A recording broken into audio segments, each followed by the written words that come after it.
Greetings, everybody. I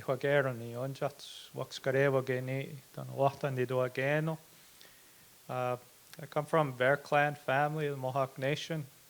Come from a little tiny community, Wahta Mohawk Territory, where sometimes we get called the Northern Mohawks in central Ontario. We had to leave Kanissadage back in 1881, the community next to Oka, because of an ongoing land dispute. And that's been simmering for roughly 250 years now. So those of us who live in Wahta were the descendants of those who moved back then. About 132 people moved at that time. Good to see some familiar faces from the past. Good to see new faces too.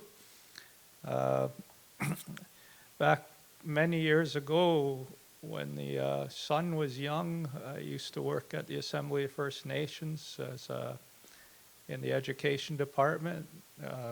There was no languages department at the time, so we also did some stuff in language. From time to time, I've come running back to AFN to do other things, including AFN language department, helping set up what we have now, I suppose. We have a good team there now doing a lot of good work. So I wanted to give you a little bit of a historical presentation that's going to bring us right up to the topic we're discussing. We've had a lot of discussing about today. We've had a lot of discussion about today. So I'm really going to take you through a few things you already know. I love this map.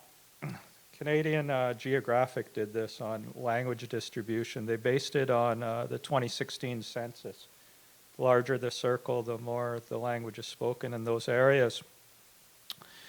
So our languages, as you know, they convey thousands of years of lived experience on our lands. Those are all our lands, at least restricted by the current nation state.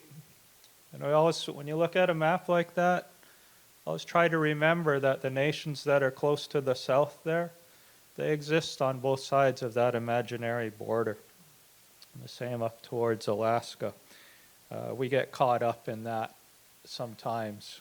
So our languages are spoken in every part of this country, in urban and rural centers and throughout the territories where we carry out traditional practices. And that's where you see some of those blank spaces on the map. They're still occupied by us. We still go there. We still carry out practices. Our languages, as you know, are diverse, with linguists identifying 11 different language families, 12 when you count Métis. Many Indigenous languages are verb-based rather than noun-based, such as English. And they're also polysynthetic. So all you need to do is ask our Anishinaabeg language commissioner, and she'll tell you when we describe things, everything's in motion. Even if you're describing something here and sitting in the room, we describe what it does, right? And of course, polysynthetic languages require multiple sounds to be put together to make meaning. Therefore, they can be a little more difficult to learn when you come from an English or French base, which are more noun-based languages. Dr. Dehotakarado and Jeremy Green did his PhD work on language acquisition. He said for learning our polysynthetic languages, you need about 3,000 contact hours. In contrast, you probably need about 700 to 800 hours to learn French. Our languages, as you know, they're very important. It's nice to hear some of our plenary speakers talking about the various ways they're important. As you know, they're the foundation of our unique cultural identities, connected to particular lands and ecologies, and they're a means to transmit knowledge from generation to generation. And through storytelling, ceremony, and visiting, our languages help maintain social cohesion in our communities and in our nations. And if you have language programs going on in your communities, you can even see cohesion building among the learners, right?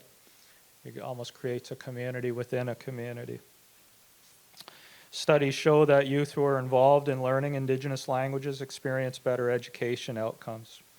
Research has concluded that youth from communities with a greater prevalence of our language experience better health outcomes and less suicide than those who come from communities with less prevalence of their Indigenous language. Language affects us in many ways in our communities across the board. You know, back in 1960s, the late 60s, a new government was elected in Canada who wanted to promote what they called a just society.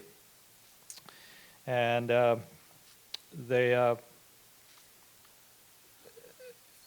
had views that were very similar to these expressed back in 1883. Many of you have probably seen this quote before, but I think it's important to remind ourselves of it from time to time. That's the first Prime Minister of the country, served different terms. But this was his view on our identities, on our languages, on our cultures. He wasn't the only one. By 1920, there was a deputy minister who was very powerful. Back then, they called him the Superintendent General. His name was Duncan Campbell Scott. Many Canadians knew him as a famous poet. And he had a famous quote where he said, "Our objective is to continue until there's not a single Indian in Canada who has not been absorbed into the body politic, and there is no Indian question and no Indian department."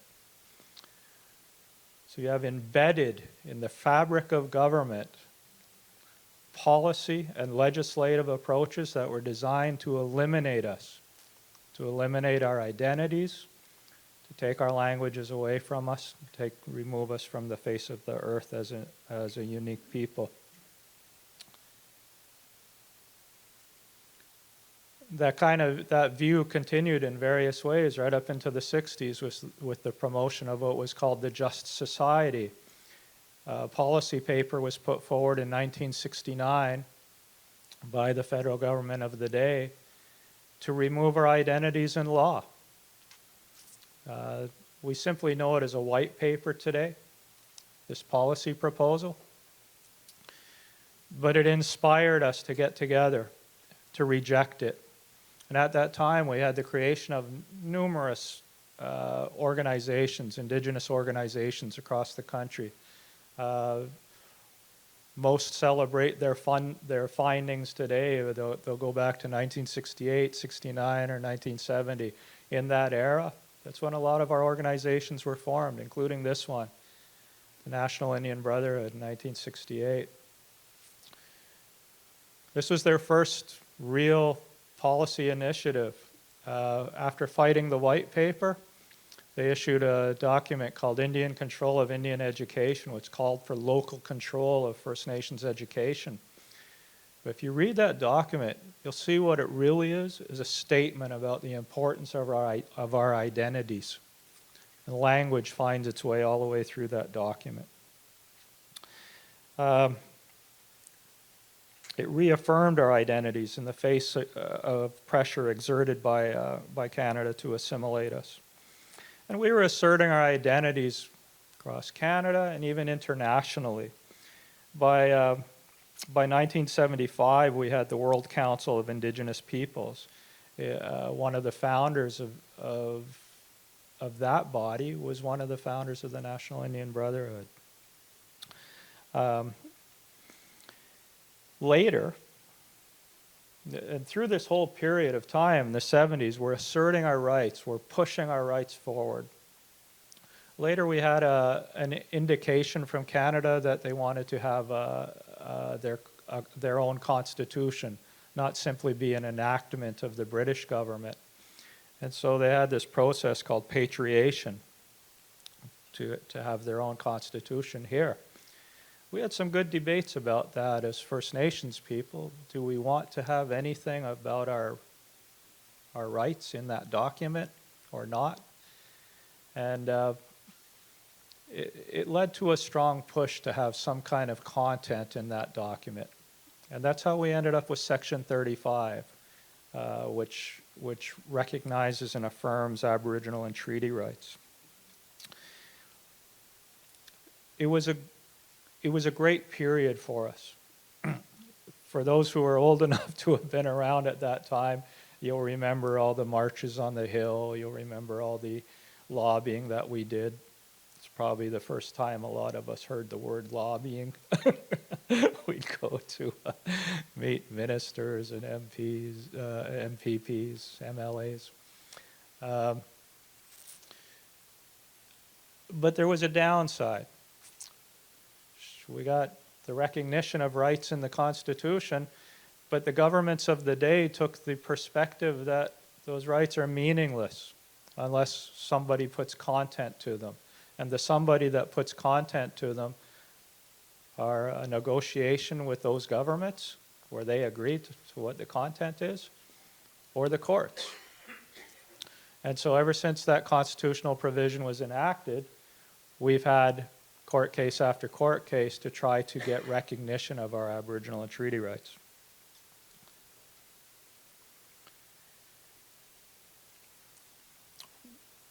We continued to assert our rights through that time. In 1988, this organization did a follow-up to Indian control of Indian education. They surveyed communities right across the country, collected a lot of data. One of the key people involved in that work was Dr. Rosalma McDonald. Dolly, as most of us know her. And Dolly still does a lot of work in our communities. Anytime you pick up a report in education or language at the AFN, you'll probably see Dolly's name on it somewhere. She's been involved in these activities for a long time. But you'll see one of the recommendations from that report was that Canada must accord Aboriginal languages with official status, constitutional recognition, and accompanying legislative protection, and that necessary funds must be provided by the federal government to ensure the development of language structures, curriculum materials, First Nations language teachers, resource centers, and immersion programs. That Aboriginal language instruction must be available from preschool to post-secondary and adult education, and be acknowledged as meeting second language requirements at all levels. So they were very strong on language at that time. And it's really our first mention of having our languages entrenched in law, right? This idea of language rights applying to Indigenous peoples. We were now pushing further ahead on seeking that recognition. In those days, at the same time, there were a series of conferences between our leadership and the federal government and all the provincial premiers on the issue of including self-government in the Constitution. And if you're not aware of those deliberations, watch a great documentary by the National Film Board. And what's it called? Dancing Around the Table, Part 1 and 2. I'm really delivering Lorena's presentation, but go to hers too. The Dancing Around the Table, Part 1 and 2. It's still amazing to this day, but everybody needs to see this, at least from Indian country, if you deal in any way with rights and legislation and policy development. Take a look at what our leadership had to deal with at that time. By the time 1990 comes around, the self-government conferences have imploded. We couldn't get too far with the governments of the day. So we're trying to influence government in different ways. So in 1990, a parliamentary standing committee was doing a review of literacy in our communities.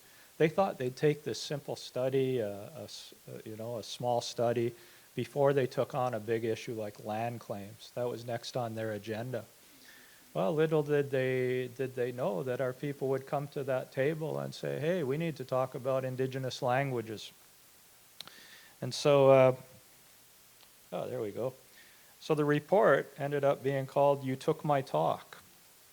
And for us working in languages, we always felt this was kind of groundbreaking because we had a parliamentary committee that called upon all governments in Canada to support mother tongue literacy in our communities and impress upon the Council of Ministers of Education the necessities and advantages of having education in our languages. You'll see a mention here of an institution or foundation being established with the goal of promoting the survival of our languages. This starts to emerge as a key idea over the next decade or so. Here, the Royal Commission on Aboriginal Peoples. So that got formed in 1991. 440 recommendations. There was a considerable emphasis on language in part of the report. And they also called for the establishment of a foundation to support our languages. They even specified that it should be eligible to receive charitable contributions, that there'd be an annual federal grant of $10 million for 5 years, and that it would support research and support language initiatives in our that our communities and nations were undertaking. None of those recommendations went too far. Transition. Sorry. Tell me to slow down too if I'm going too fast. Okay. So the report gets issued in '96. Canada's response was to table a separate report. They called it Gathering Strength. And in Gathering Strength, they ignored anything that had to do with rights from the Royal Commission. But they did offer a lot of program initiatives. And one of the program initiatives they offered was the Aboriginal Languages Initiative. How many of you have heard of that? Okay, Aboriginal Languages Initiative has been the key funding program for languages in our community. Since then, it was actually implemented around 1998. I remember being at we had a proposal selection table in Ontario at the time. So in the first year of when proposals were done, Ontario First Nations had requested $10 million. The available money to be distributed was about $220,000. The following year, there was another I think it was 9 or 11 million in proposal submissions, again for $220,000. So when we talked to our colleagues in other provinces, in other regions, we knew that the demand far exceeded the amount of resources that were available, right? By 1998, also at the time that program was implemented, the AFN declared a state of emergency with respect to our languages. A resolution was prepared, Resolution 3598, was prepared and adopted by the Chiefs in Assembly, and it called on the federal government to legally recognize our languages as having official status. It called to support RCAP's call for a languages foundation that would support our languages, conduct research, and engage in curriculum development and training to support immersion programs. So by the late 90s, we're really pushing strong for recognition of our languages in law and for making sure that we have the money to implement language initiatives. Looking back now, 25 years, you could see our thinking was still evolving, right? We're still trying to figure it out. We knew the communities needed the money, and we knew the money probably came with some form of legal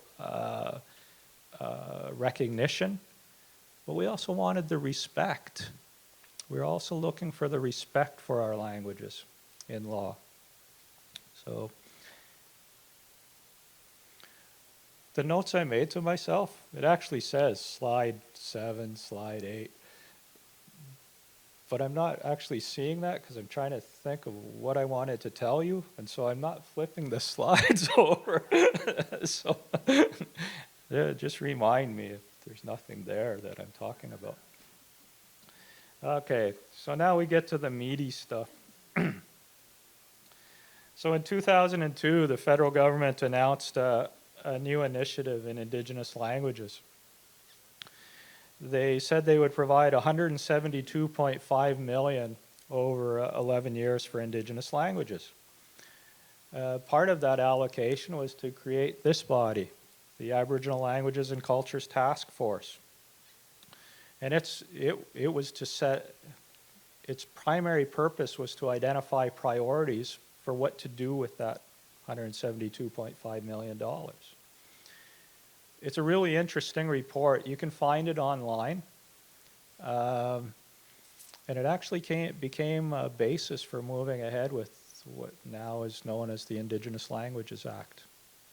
The chair of this task force was Ron Ignace, who you heard from yesterday, the chair of the Languages Commission. There was an interesting feature in their mandate. They were to advise on the creation of a body that would represent First Nations, Inuit, and Métis languages. And in the end, they did that. They made recommendations about this body. Our people were troubled by that. And in fact, it divided us to some extent because some of our people felt we shouldn't be grouping First Nations languages with Métis languages and with Inuit languages because each had their own nuances and priorities. So in the end, the Chiefs and Assembly were split on it. But again, it's an interesting report.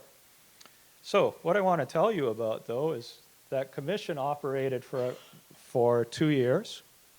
They talked to a lot of our people, did this nice report, issued it at the end of 2004. Because it was Christmas holidays, nobody read it till 2005. That's just for the camera.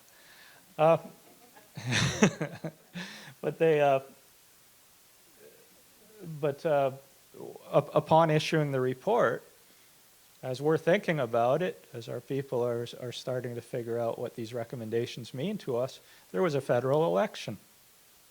New government came in power in 2006.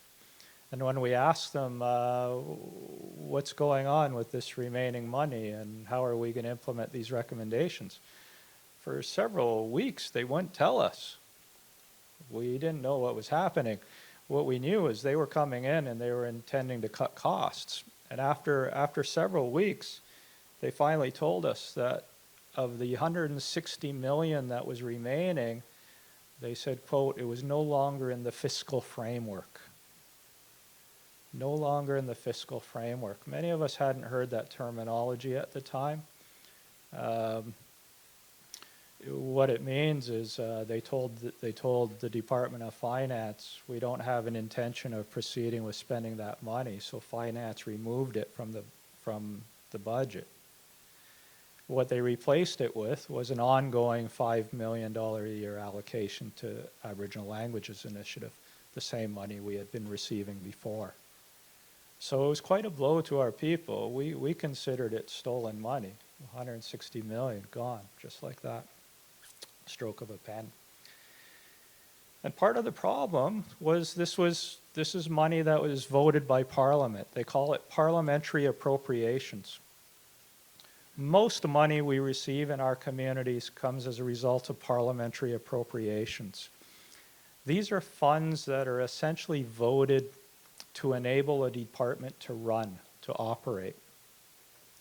So the Aboriginal Languages Initiative is part of the couple of $100 million, I think it's like 800 million or something, that it takes to run the Department of Canadian Heritage.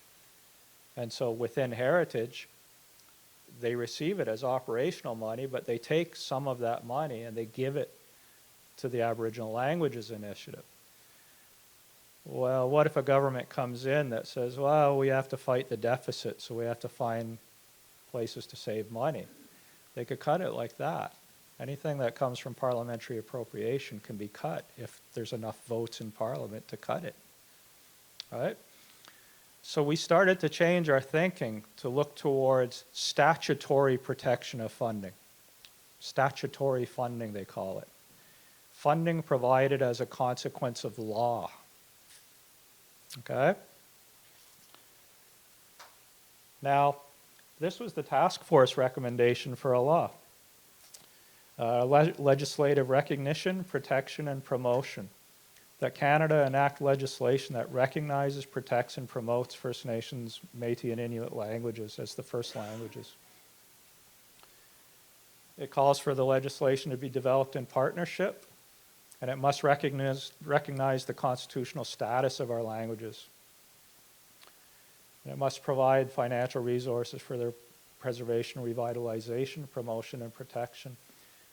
So when the initial work started on the Indigenous Languages Act, we went back to look at this, as well as the TRC recommendations. So both Tradition and Education from 1988 and the Royal Commission report in 96 called for legal recognition of Indigenous languages. The task force echoed this by recommending a law to recognize the constitutional status of our languages, to affirm their place as one of the foundations of First Nations, Inuit, and Métis nationhood, to provide financial resources. But the federal government wasn't interested in going beyond program money, the Aboriginal Languages Initiative. So to elevate the issue, in 2009, a senator named Serge Joyal, he'd been around a long time. He was somebody who worked in Pierre Trudeau's, he was like a confidant to Pierre Trudeau back in the early days, master politician. He tabled a Senate bill called An Act for the Advancement of the Aboriginal Languages of Canada and to recognize and respect Aboriginal language rights. It's an interesting bill. Senate bills in Canada, whenever the Senate does anything, they're not allowed to attach money to it. So that was the downside. The upside is it was a way to elevate the importance of our languages in any deliberations we were having. So when we were asking the chiefs to go out there and lobby government for more support for our languages, this gave us a little bit more of an edge, that there's this bill sitting there waiting to be addressed, and the opposition's willing to support it. So it was allowed to sit in abeyance for a few years. After another election, Joyal tabled it again in 2015. So there was a new government at the time, Trudeau Jr. and Justin Trudeau's government.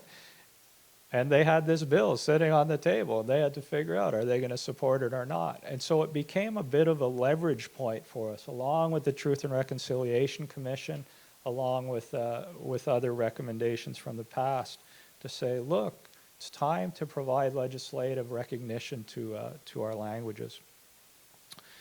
So I wanted to add this too. In 2011-12, I'm going to create some work for Jennifer here. In 2011-12, the AFN Education Department did a telephone survey of all First Nations that had schools in their territory. We had some volunteers from the University of Ottawa. They came to the office for 3 or 4 weeks, and they helped us with this. So we phoned all your communities, every single one that had a school. And we asked a few questions, primarily related to capital needs and to language and culture, because those are the things that the feds don't ask about. They don't want to know that. They know it's underfunded. So we asked about it, and we came up with really amazing results. Most communities answered the survey. They went to great lengths to provide us with the information. So 88% out of 388 schools reported offering Indigenous language classes. Out of 388 schools, almost 9 in 10 offered language classes, which is pretty good. 17% of those offered immersion at some level. Of the 58 schools reported as offering immersion, 78% offered such programs at the kindergarten to grade 3 level. Only 3% offered immersion at the secondary school level. So there's a heavy weight on immersion at the smaller grades, less emphasis at the higher grades. It'd be interesting to find out why. A lot of them just told us on the side they need more teacher education, they need more speakers who are teachers. So those kinds of issues came up. But it would be interesting to have another survey now, several years later. Get the education department to do it. You guys shouldn't have to. To do another survey like that to cross-check the results, see if there's been any changes. So the Indigenous Languages Act really followed along with the Truth and Reconciliation Commission recommendations. So the TRC tabled a final report with 94 calls to action, and that included a call for the government to enact legislation on Indigenous languages. The first meaningful line of the act is up here, whereas the recognition and implementation of rights related to Indigenous languages are at the core of reconciliation with Indigenous peoples. And you could see that it's similar to the calls that were previously put out during RCAP, during the Tradition and Education Report. So there's a consistency that flows here that goes back decades. And Section 6 is a core one for us because it says that it recognizes the rights of Indigenous peoples, recognizes that the rights of Indigenous peoples, recognized and affirmed by Section 35 of the Constitution Act, include rights relating to Indigenous languages. Okay? It's a victory for us that they mentioned that. This is very important because it's the first time in legislation they've mentioned that we do have some kind of Indigenous language rights. The problem for us is they're undefined. And so if we ever come to a situation where funding gets cut, for example, and we want to go to court and say, well, the Indigenous Language Act affirms our rights, it's going to be hard. We're dependent on judges waking up on the same side, the good side of the bed, and saying, yeah, that actually means, yes, you have a right to have your education in your languages funded. So the provision is vague, and it needs a little more substance. So you heard from the presentation this morning on the UN Declaration, where they made in their slide presentation, they said very specifically, the Indigenous Languages Act does not contain language rights. So in their view, Section 6 doesn't contain rights at all because they're undefined. So it puts us in a strange situation because our hope is, as we had the same hope back when Section 35 came into being. Our hope was that they would treat it as something substantial, that our rights are real. But the reality is we end up having to argue with them. We either have to negotiate with them and have them try to come to a common mind with us, or we have to go to court, which is always uncertain. So the solution to this, I have to tell you this too, sorry. The other issue with this, very specifically, is is this doesn't confer any specific lawful obligations on the federal government.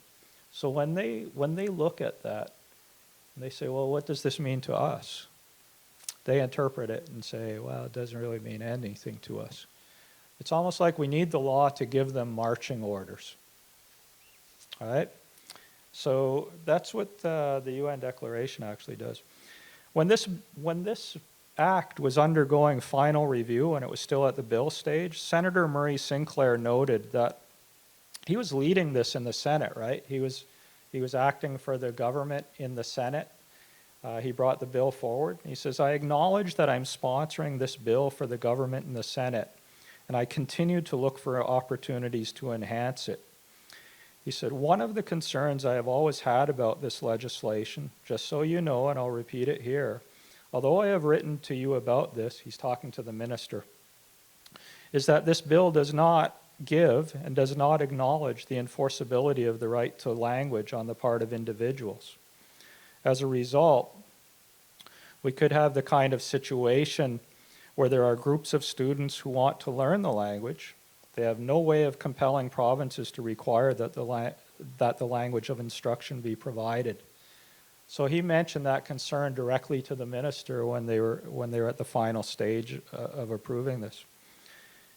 When this bill was introduced, Senator Sinclair also noted that at the time, he said, I have a number of concerns about the legislation.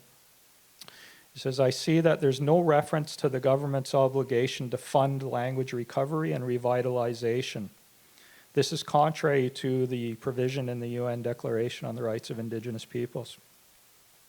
So Senator Sinclair, he proposed a solution to this. Again, Senate can't add money into a bill. They can't add money into a law. So he used his authority to say that we need more urgency. The bill already had a section that said this will undergo an independent review every 5 years. But Senator Sinclair got a provision in there that said we will have a parliamentary review within 3 years. He said we couldn't wait any longer. The urgency is too great. So there is a parliamentary review upcoming.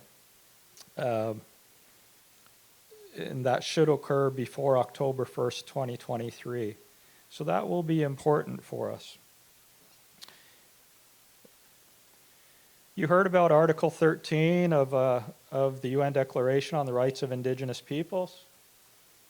It's very important to note that it says states shall take effective measures to ensure that this right is protected. All right, you saw that line a few times in the UN Declaration presentation earlier today. So it's this right to revitalize, use, develop, and transmit to future generations everything about us, including our languages. This is critically important for us, right? You could almost sum that up as a statement of our identities, of perpetuating our identities. And that states, so the Government of Canada, shall take effective measures to ensure that's protected.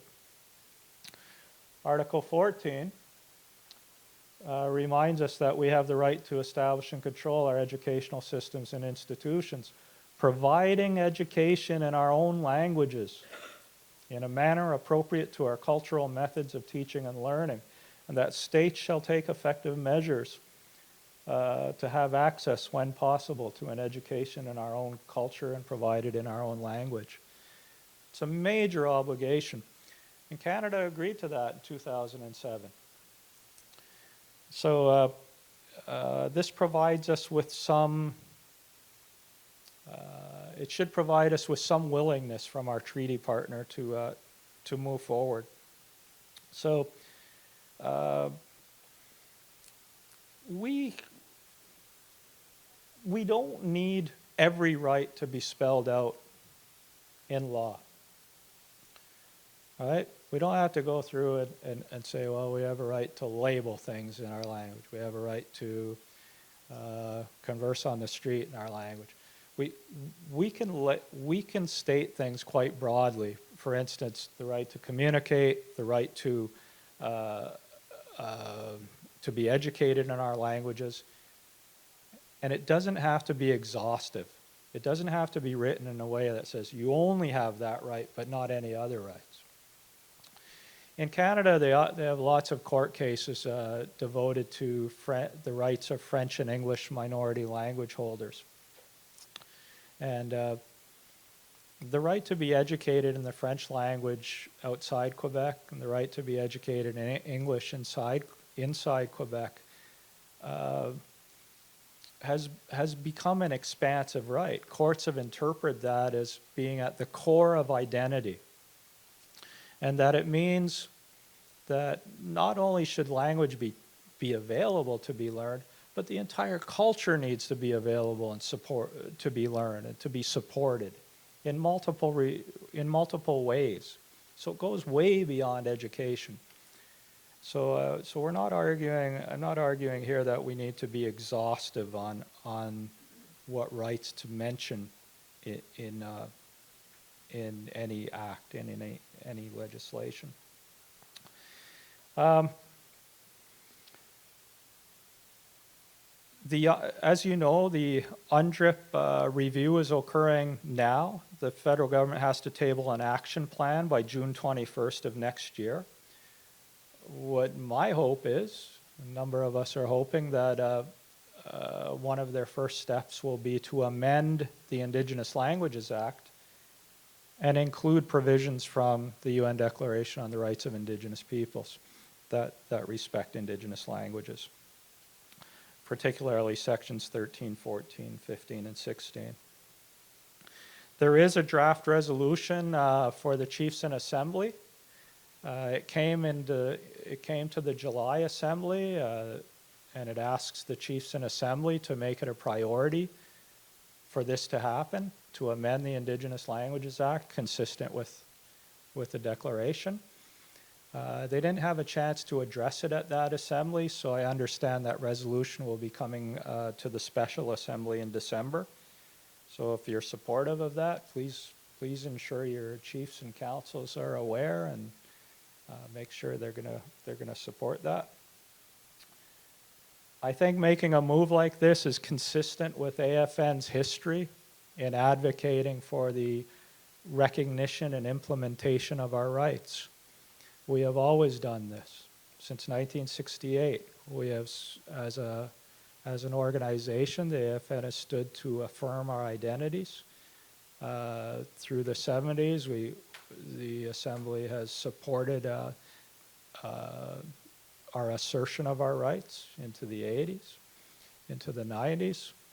I don't think we should stop now. I think this is a great opportunity for us to entrench language rights, and in doing so, entrench opportunities for our people to expand what's available in language revitalization. So I'll stop there and take any questions you might have. Please come to the mic if you can. It's all being recorded.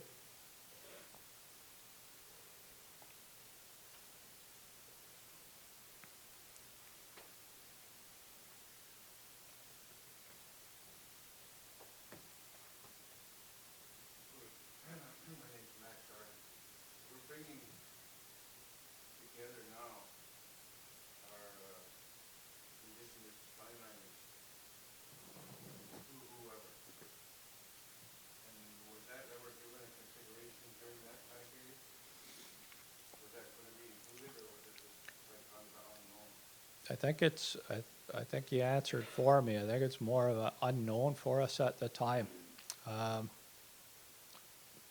You know, I want to congratulate you, Degwin Horados, for all the work that you're doing. I think you've awakened a lot of us to these accessibility issues and the importance of them. Now is an opportunity for us to, you know, to make some strides. Well, that's the thing, getting to the table. Yeah. But you have people in this room who will be at the table or influencing the table. So,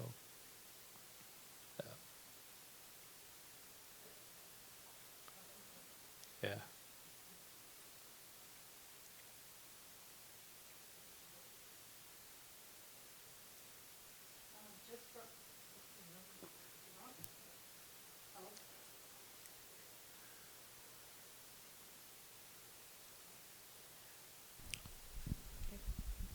Bonjour. I think that sign language is a language, just as Ojibwe, Anguhungri, and all those other different languages are. It is a language such as those, you know. And for the government then,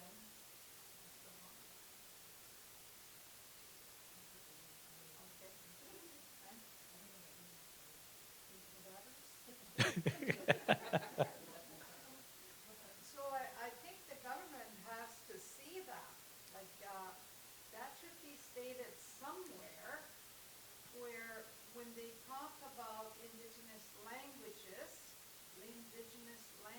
including sign language, you know, because Yeah. people don't understand that those are languages of their own. You know, it's like a Cree and Ojibwe and Mohawk and sign language, but it could also be sign language within all those. Because if you're going to have a sign language in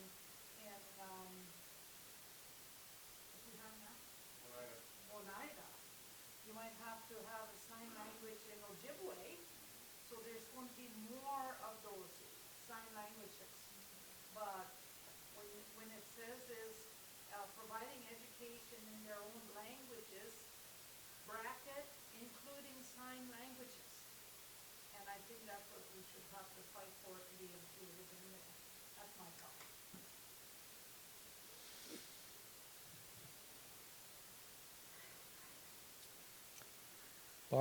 Barb is the languages commissioner for the Anishinaabeg Nation, who does great work.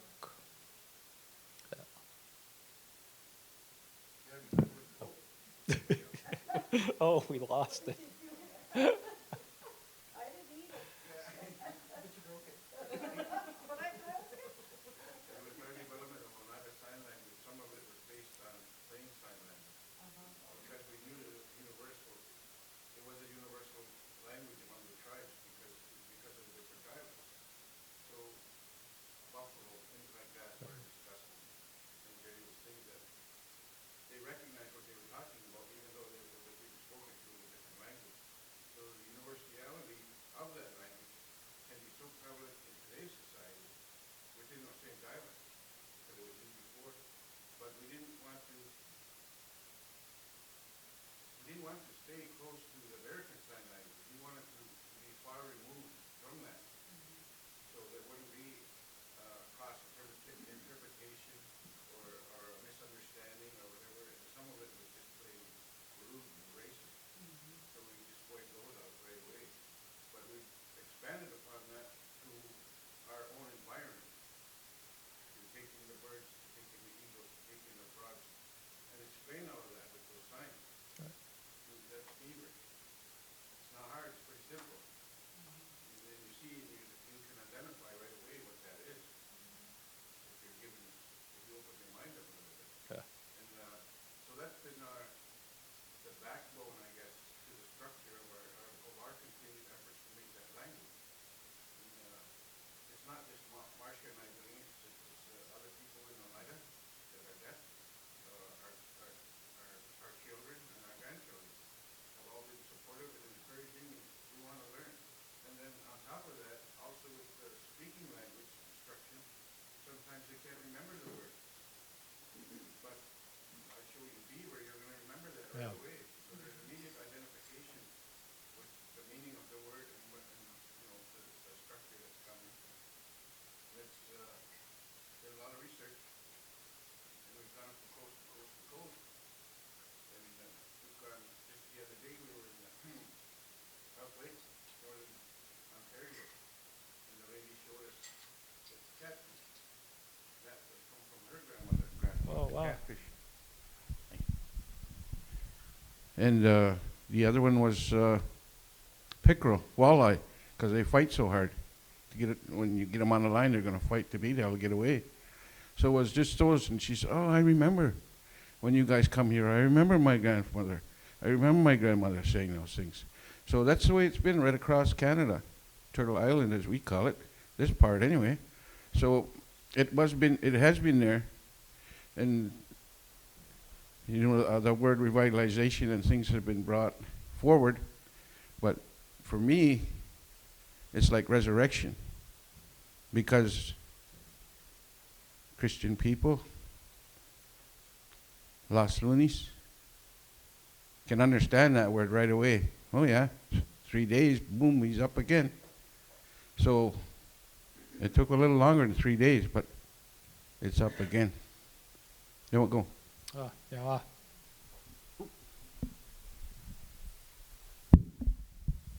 think we're Better not touch that anymore. I think we're at the end of our time, but again, the session is being recorded. We do have people here from the assembly. I can assure you that your voices are being heard. It's such great work. Let me tell you a real quick story, 20 seconds. Oh, go on. With the sign language people, are they both in English or is one in Oneida? Like up there? For the interpreters here, Yeah, that's all American Sign Language. that's all American? Yeah. We have, we're doing LSQ, so language de Quechua, and Okay. ASL with a mix of OSL. We're going to grow the language.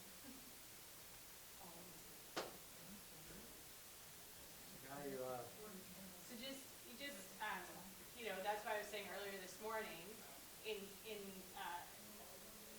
achievement of our decade would be that we have an Indigenous Sign Language interpreter. So I met a man who was very, who was 25. He was very active in the 40s and 50s, teaching a lot of our young people and go to all these historic sites where things happen among our people. So they were just outside Buffalo and they saw these two guys all in their buckskin and long headdresses. Turned out one was Sitting Bull's grandson.